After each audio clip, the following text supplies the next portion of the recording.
So, ayan guys, luto tayo ng tanghalian. Ito ulang binili ko guys, oh.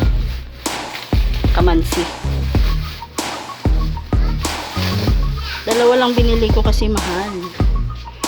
Itong isang maliit, ata ito 40, ito isa 45. Itong mas maliit tuloy, ito tuloy yung 45.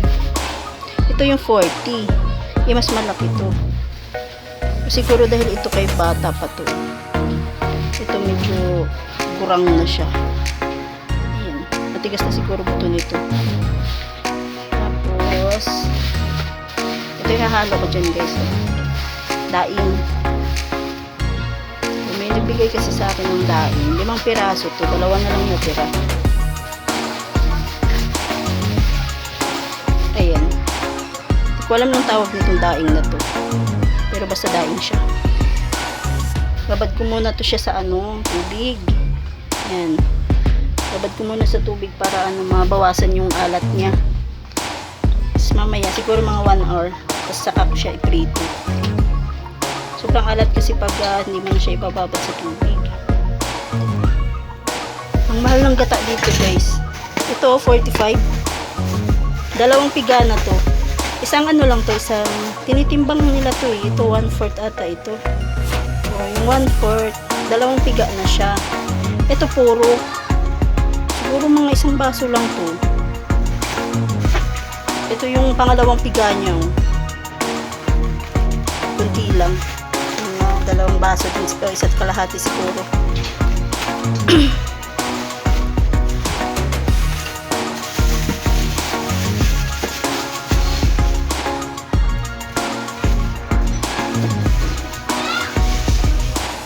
Ito mahirap to siya balatan. Dito talaga kasi matagal siya matapos kasi nga mahirap siyang balatan. Tapos kailangan ko pang balatan siguro yung buto nito kasi baka kurang na yata ito. Ito medyo malambot pa to siya eh. Baby pa. Mas mura talaga pag bata pa. Ayan, balatan ko muna to. So ayan guys, oh. Tapos na ako makipaglaban sa balatan dito sa kamansi. Yan ang problema dyan guys, oh. Madagta. Kapit sa kamay ko. Tingin ko siguro ito yung mantika. Para makalis. Ayan, mag-slice naman ako. Hindi ko na siguro ito babalatan kasi yung niya buto. Hindi naman siya. Hindi pa yung buto niya. Hindi ko na ito babalatan. Babalatan ko pa sana siya. Para walang kasi medyo matigas ang buto pag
tapos na.